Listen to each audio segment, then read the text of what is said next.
Ahí podríamos hablar un poquito del tema de dominio del hecho, ¿no? Claro. Ellos no tienen la decisión final del tratamiento. ¿Podría enfocarse en eso? Claro, claro. O sea, el tratamiento, la dirección del paciente, de lo que ocurre con el paciente, no la tiene el residente, la tiene el médico especialista, el médico asistente, pero el residente está solo para entrenar y el residente, sus acciones se entienden que es una extensión de las acciones del médico especialista que le está ordenando realizar algún tipo de acto médico, ¿no? Doctor, ¿y cómo se ha logrado dejar esto claro dentro de la investigación o inclusive dentro de la instancia de juicio oral, ¿no? Esto debería, por eso creo que se debería crear esta subespecialidad de negligencias médicas. ¿Por qué? Porque tú al ver a un médico residente ya dentro de una investigación ya tienes que hacer el descarte, debería quedar en investigación preliminar, pero por el desconocimiento de cómo funcionan la estructura, los estamentos, las guías, los protocolos médicos por parte de los entes de investigación, dígase policía o dígase fiscalía, un médico residente que está en entrenamiento, es decir, prácticamente un cesigrista para los abogados, tiene que pasar hasta juicio para que recién se vea que no tuvo responsabilidad. Y eso no es justo, ¿no? Eso no es algo debido, no es algo que demuestre minuciosidad en la investigación, ¿no? Entonces, esa es una cultura que tenemos que desarraigar dentro de los casos de imputaciones, pues, por delitos imprudentes donde se ven comprometidos médicos. Eso también nos lleva al hecho de que cuando se hace una denuncia por alguna lesión culposa o cualquier problema que haya habido dentro del tratamiento médico, se impute desde la primera persona que recibió casi desde consulta externa o del médico que hizo el triaje hasta el médico que le dio de alta o le dio el certificado de función. Todos a investigación como si fueran el mismo hecho, el mismo tiempo, lo cual es absolutamente incorrecto porque cuando se investiga un tema médico se tiene que establecer el proceso del proceso de la enfermedad. Entonces, la forma en la que un médico analiza al paciente el día 1 puede haber cambiado todo al día 2. Así es. Y cada uno tomará decisiones de acuerdo a lo que encuentre en el paciente en ese momento. Y si hubo un problema en la primera, segunda operación, ¿cuál sería la justificación de llamar a todos a investigación como si todo estuviera mal dado? Y sí tiene razón en el que falta una suerte de mejor conversación entre la parte técnica médica del Ministerio Público, es decir, entre nuestros médicos legistas, con el titular, ¿no? que es el fiscal. El fiscal está tratando de analizar un tema médico, pregunta al médico legista ciertas cosas que él considera. Por escrito. O sea, no hay una costumbre de llamarlo a declarar al médico legista en la investigación. Ojo, te llega el informe médico legista y lo pasas a juicio. Cuando él te puede hacer un descarte de responsabilidades si es que tú eres minucioso. Y la ley no prohíbe a que tú lo llames en la investigación preliminar a declarar. Yo le comento un caso, alguna vez un fiscal tenía esta idea, como usted, de llamar al médico legista y hacerle, junto con los abogados de las partes, las repreguntas necesarias. Claro. Eso sería ideal. ¿Sabe cuál era el problema?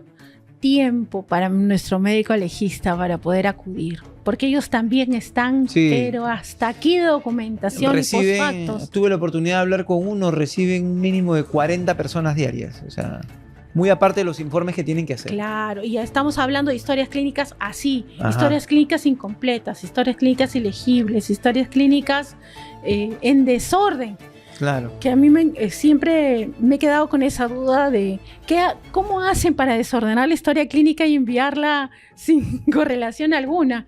Creo que tomamos por lo menos 1 hora cuando recibimos eso para hacer match entre la continuación de la atención, porque realmente es imposible revisar o analizar qué es lo que nosotros hacemos finalmente, la historia clínica. Así es. Terminamos revisando como si fuéramos médicos. Aprendemos mucho, aprendemos mucho de terminología médica y todo, y nosotros somos los que hacemos la disgregación de responsabilidades finalmente, que no las hace el fiscal, ¿no? Así es, Doc. Así es, así es. Y- Para que nos entiendan un poquito la comunidad médica, vamos a dar un ejemplo, ¿ya? Una persona va a entrar a un quirófano, digamos, por un tema de nefrología, está grave, con los riñones, se le va a tener que extirpar uno. Entonces entra al quirófano, le van a poner anestesia y poniéndole la anestesia hay una sobredosis de la misma, lo cual le genera pues un paro cardiorrespiratorio, fallece el paciente. La pregunta es responsabilidad del médico cirujano o del médico nefrólogo que esté en la sala, listo para poder intervenir esos riñones o esa dolencia o ese problema? ¿O es responsabilidad del anestesiólogo? ¿Es responsabilidad de la enfermera, del médico de triaje, del que le puso las vendas?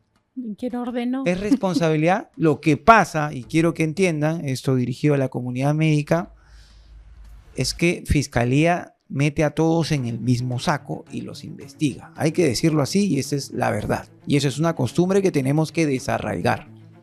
¿Ok? Cuando nos toque declarar hay que ser exigentes en ello. Doctor, cada quien cumple un rol o una función. Así que mi rol fue este.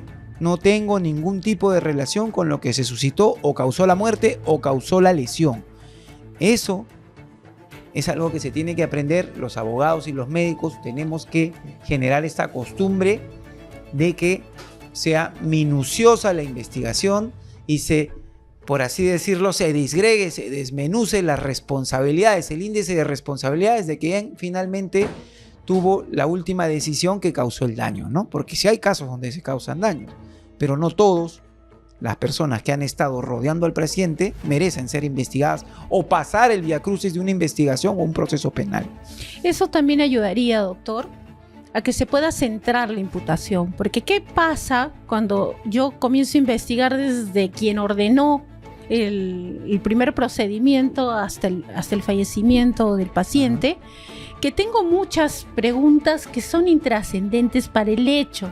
Y se genera una confusión y termina saliendo un motivo de formalización y una imputación totalmente incorrecta desde el punto de vista médico, porque eso nos lo dice. Cuando estamos analizando la acusación, dice, esto no tiene ni pies ni cabeza desde el punto de vista médico. Ajá. Quizá la interpretación fiscal podrá encajar, porque estoy segura que el fiscal lo ha encajado y lo ha tipificado así.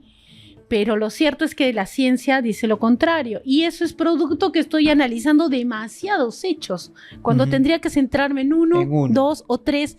Así. Y eso también permite, como en el ejemplo que ha colocado, que el anestesiólogo haga su defensa de forma clara y concreta. Acá me dicen que colocaba una dosis mayor. Explicaré por qué no era mayor. Claro. ¿Sí? Explicaré si era la dosis correcta, por qué hubo una reacción desfavorable. Y me centraré en mi tema de fondo. Incluso puede hasta asumir el error. A todos en nuestras profesiones nadie es perfecto, ¿no? Tenemos un índice de error, puedes asumir el error y te van a dar beneficios. Entonces, pero claro, tenemos que centrarnos en eso, porque si vamos a investigar a todos, le vamos a dar solamente un par de horas para que declare, ¿no? No vamos a ver el tema de fondo, el caso va a pasar 2-3 años en proceso con personas injustamente pues pasando este calvario, ¿no? Más aún, he tenido la oportunidad de ver una sola vez, Doc, a ver si usted su experiencia ha tenido más, el hecho de que ya en juicio el fiscal retrocede en una acusación para los residentes, pero ya en juicio oral, a esa instancia. Vaya, claro. Y es difícil retroceder en juicio porque ya estás, supongo que hará un retiro de la acusación sobre ellos y continuará con otros. Así es. Pero y todo el gasto psicológico, físico, pecuniario que han realizado esas personas, los residentes, ¿quién se los repone? Nadie, Doc, y le comento que esa vez que retiró la acusación, la respuesta de estos médicos residentes que estaban en sala, porque fue en estadio cuando estábamos en audiencias presenciales, fue el llanto. El llanto primero porque ya no tenían que seguir. Claro. Pero segundo, por lo que usted acaba de decir, porque han sido sometidos han sido sometidos de todas maneras a una investigación y una acusación. Recibir una acusación penal es muy fuerte, más para los médicos o las profesiones que no tienen conocimiento del tema, ¿no?